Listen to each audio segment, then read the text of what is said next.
Hello? Hello? Oh my goodness. Blah, blah, blah, blah.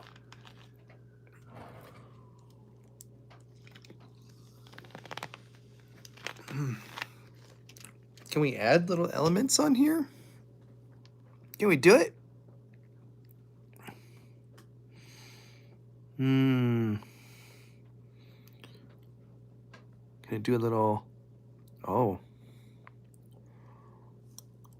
No filter. We don't need no filter.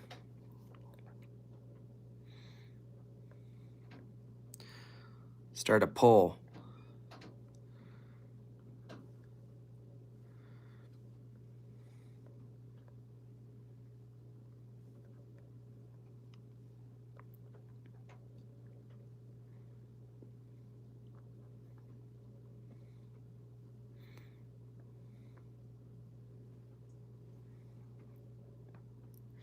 What's going on? It's hump day.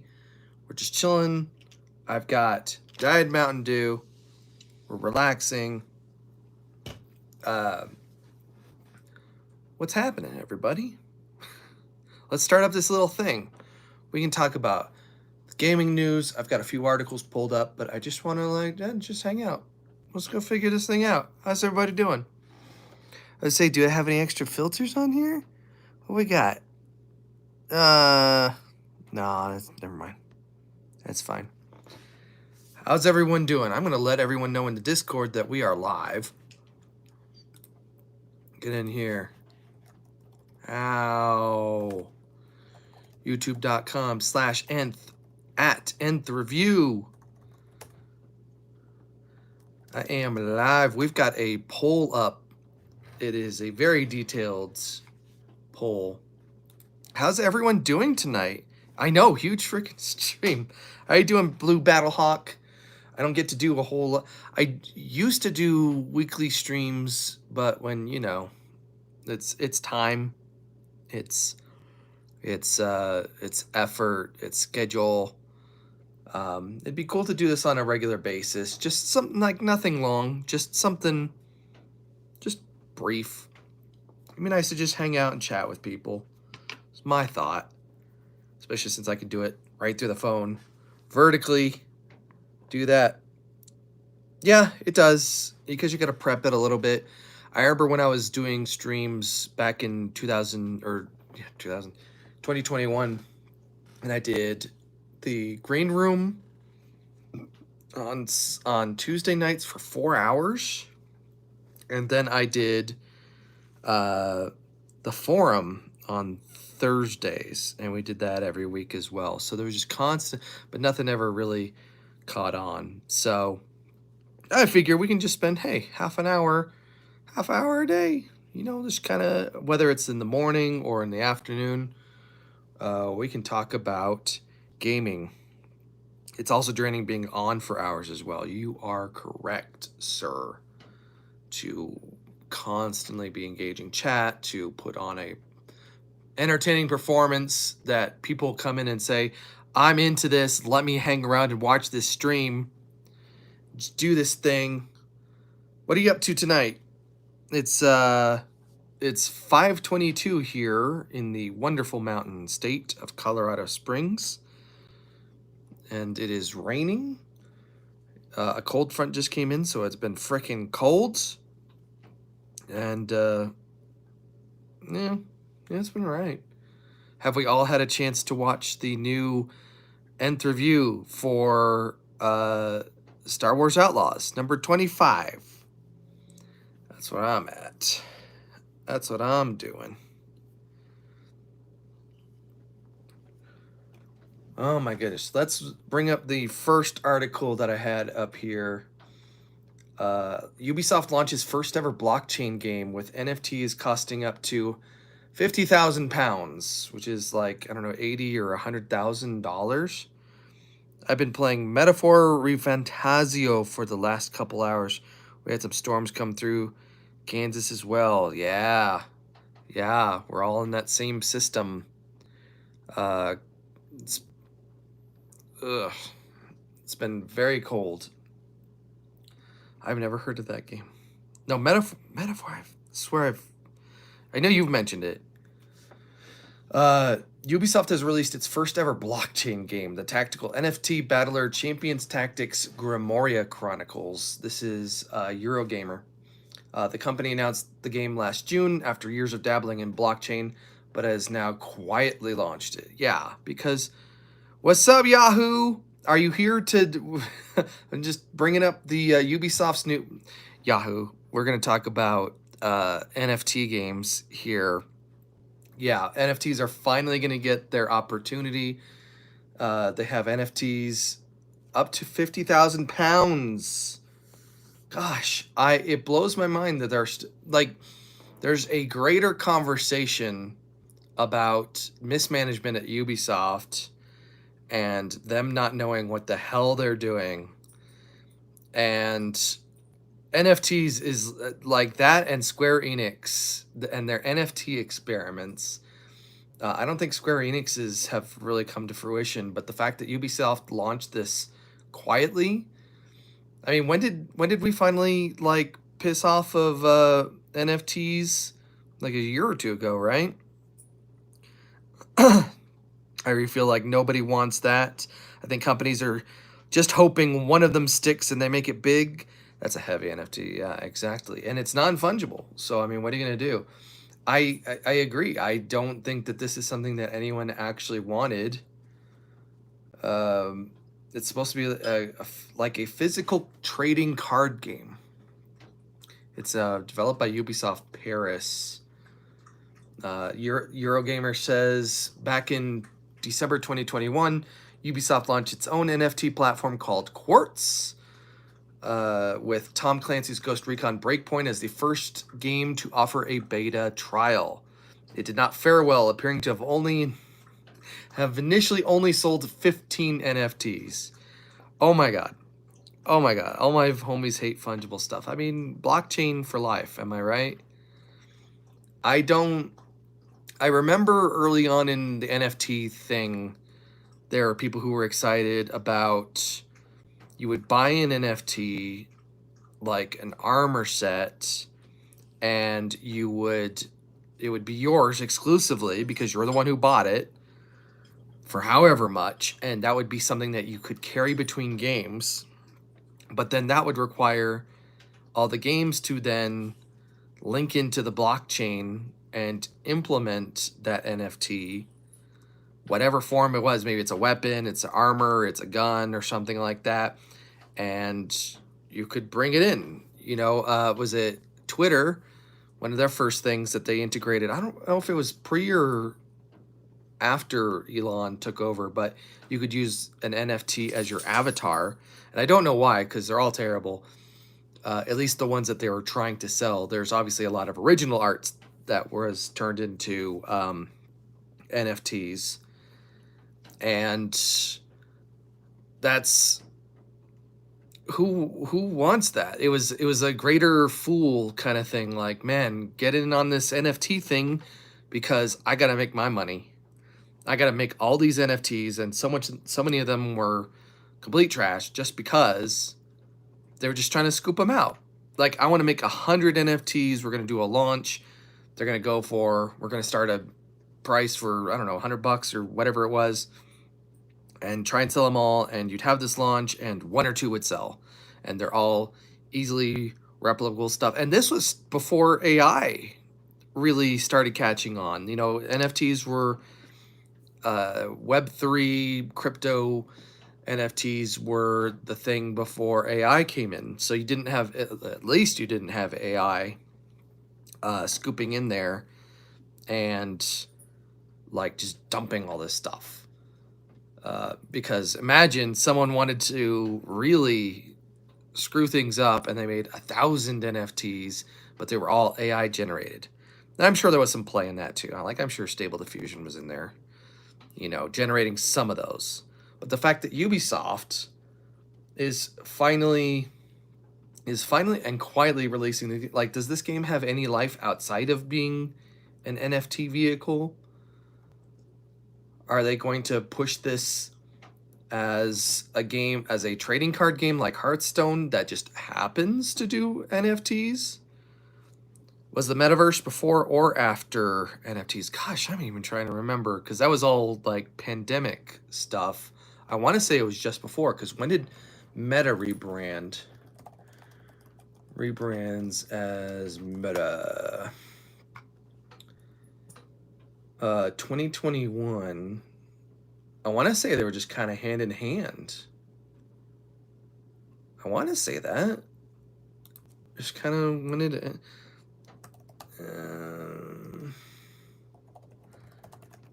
Is there NFT's popularity? Lost a lot of popularity after. I think they were just kind of hand in hand there.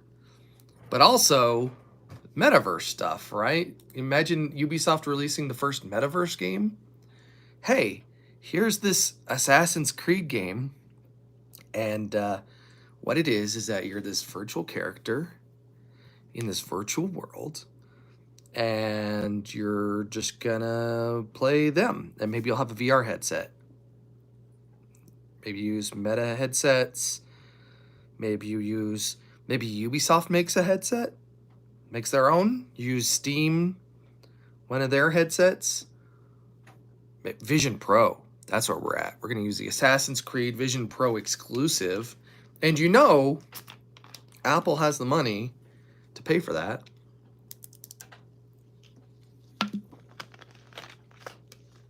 You know they do. You know, Apple they could buy Ubisoft, right? With just the profits from a quarter's worth of revenue, just the profit, they could just buy Ubisoft like it was just something in the freezer aisle at your local Walmart, right? So they pay Ubisoft to make a Vision Pro game where all you have is your finger making the pinching thingy gesture. We actually got to wifey and I got to go try out a Vision Pro at an Apple store, and it was very interesting. Like, that technology is really incredible. It's just no idea what you use it for. So yeah, maybe there's maybe there's a metaverse game coming. Maybe there's a Beat Saber NFT game that we need to have. It comes with an adults only game, but again, Eurogamer, presumably for its blockchain basis and use of cryptocurrency. Yeah. Wasn't there idea at one stage to do a hub for Assassin's Creed game, kind of like COD did, where you could play your Assassin's Creed games through it? I don't know. That sounds pretty familiar. Yeah, there you are, Mouse. It was so much fun.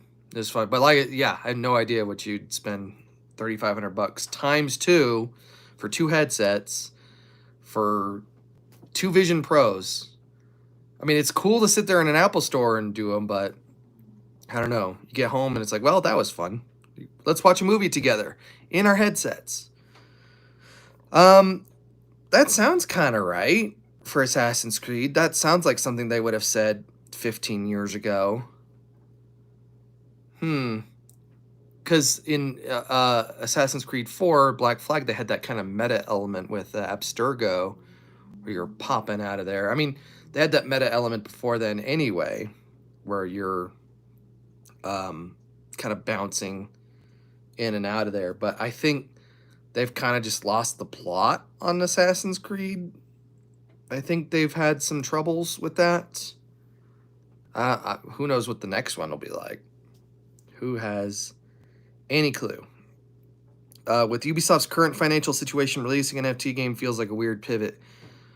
You know what? I think of Ubisoft, and I think of this. I think back to the original Xbox, because you may have, if you've seen any of my videos, you know that I've been an Xbox fanboy forever. You know, I'm not proud about it, but Ubisoft in 2002, yeah, it was 2002, they were the ones bringing out Splinter Cell with all of its dynamic lighting and the wiper stuff, the particle effects. I remember the physics and stuff like that, stuff that you couldn't do on the PS2. and stuff like that. And I remember they they were Ubisoft was this publisher that was trying new things. They were it's like they're Excuse me. They were bringing stuff to new platforms. They were one of the highlight publishers of the Wii U when no one else understood what that platform was. An NFT game, if we were in, say, 2003 and NFTs were a thing, like, that seems plausible. Like, Ubisoft's been kind of that experimental publisher, but at the same time, we're not in 2003 anymore. This isn't Ubisoft of then, when they were making all these cool Tom Clancy games for the original Xbox, or the first Assassin's Creed, or this and that. So, yeah, I don't know. It seems like it's up there well. Like, they have this lab where they're just trying all these new concepts, but this was not. No, we don't need NFTs. I I don't know what the heck is. I don't even who's even talking about them. No wonder. No wonder they didn't promote this thing. Maybe if they unbundle the NFT parts, maybe that's something that they can bank on. Like, ha ha ha! We released this game, and we're eventually gonna get rid of the NFT stuff, but for now, it's the NFT game. I don't know. Maybe you just never shake that stink. Maybe it never happens. I read somewhere that they plan to release an Assassin's Creed basically every 6 months.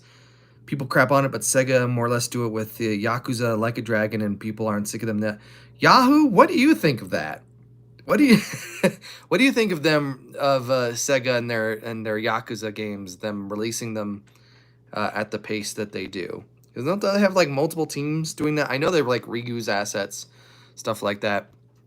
Uh, I don't know, with the Assassin's Creed that I know, it seems like that would be preposterous to do something every 6 months, because you have to build out an entire world.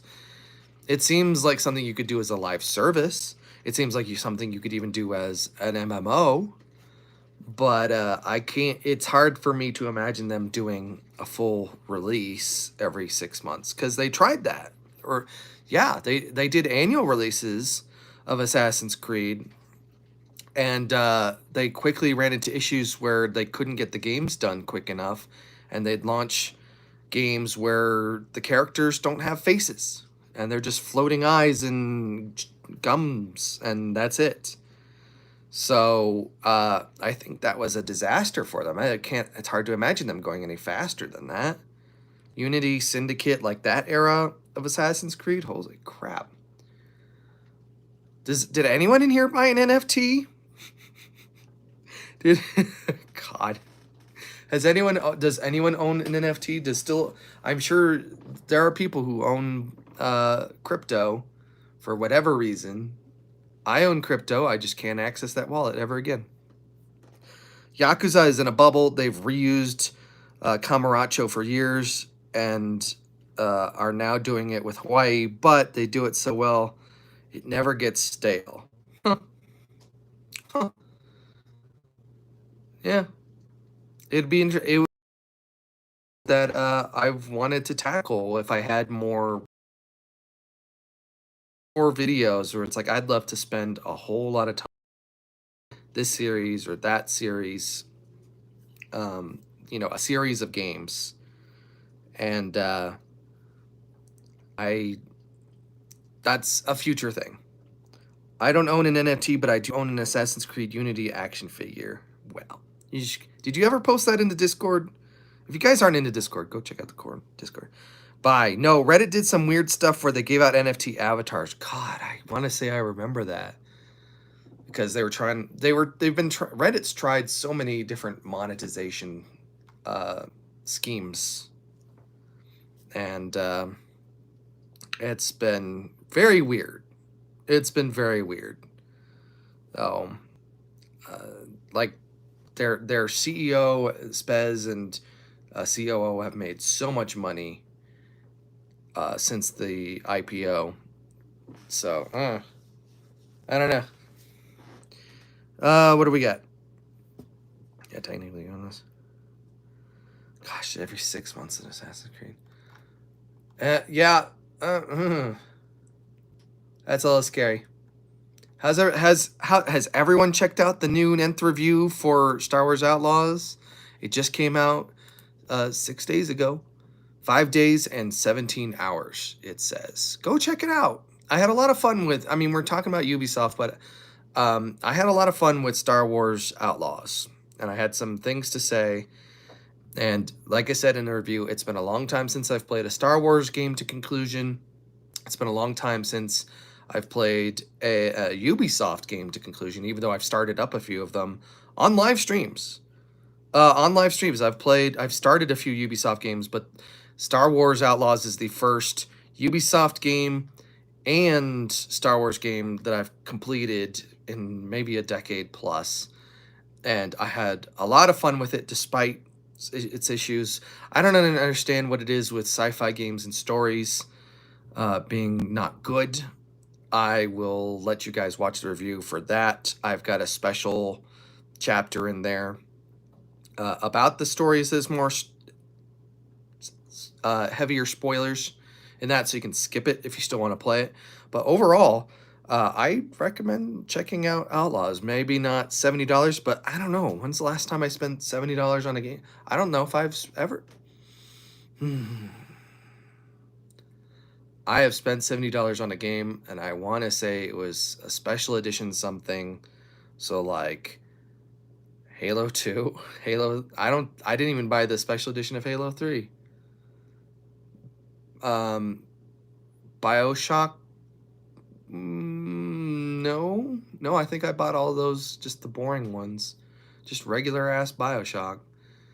I don't know.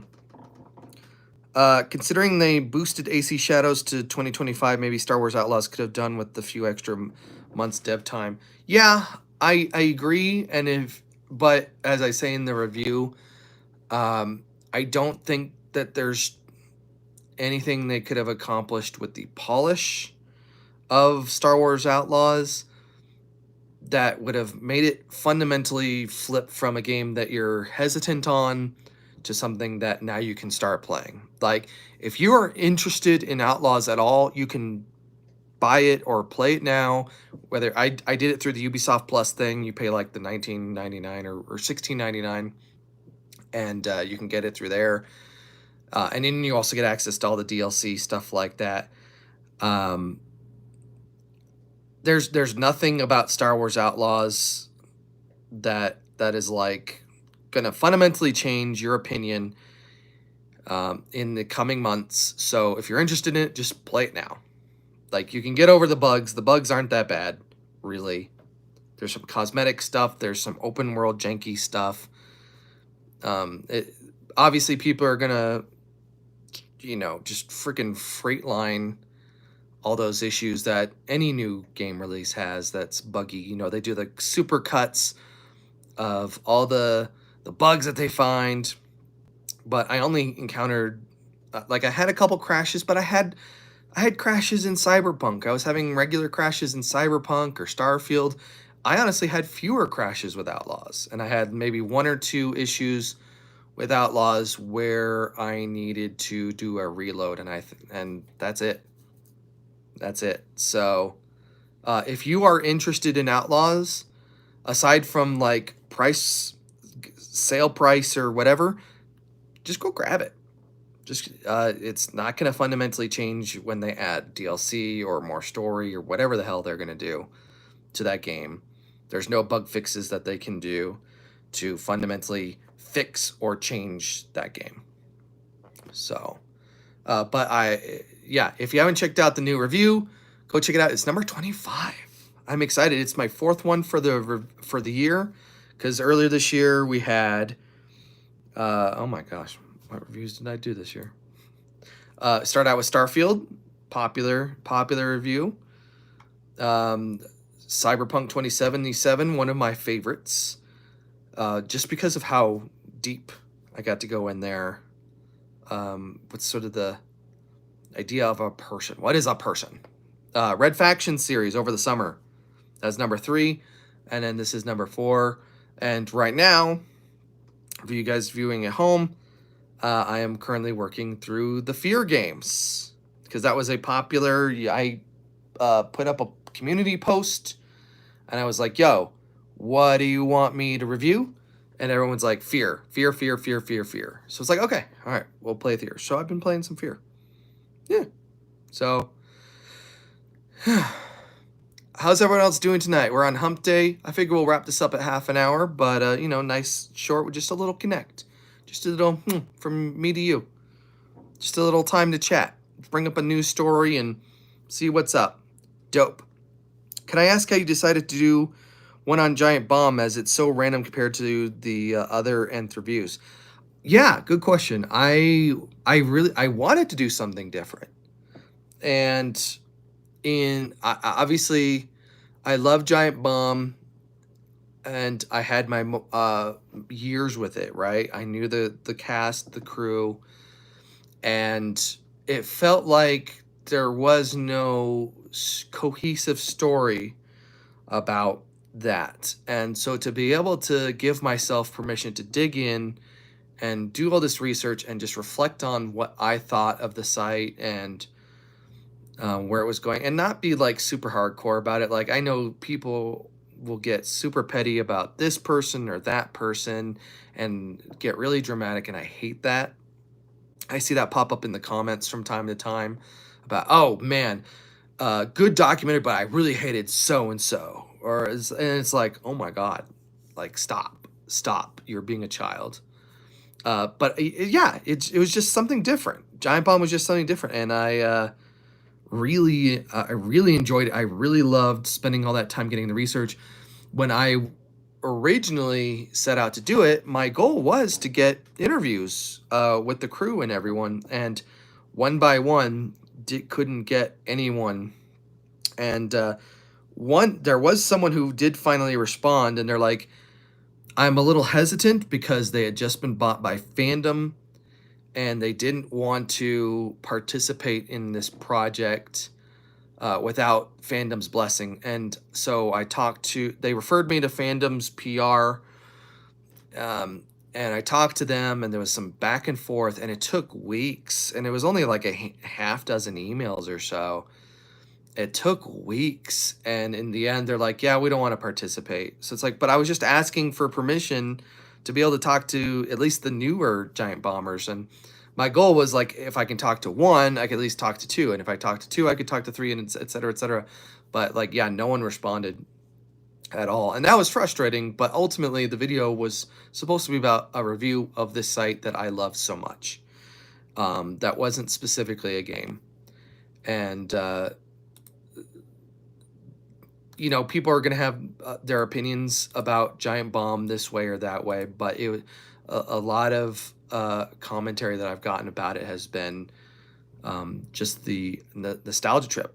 I did even get a comment back. I don't want to like flex or anything, but I did get a comment back from a Giant Bomber later on that was like, thank you for making this in so many words. I don't quite agree with everything you said, but it was really cool to see all of this footage edited together, because the folders of footage that I was using to make the documentary got so intense, you know, just hundreds and hundreds of gigabytes, all these different storage. I mean, it was a lot of footage that I had to grab for that documentary. And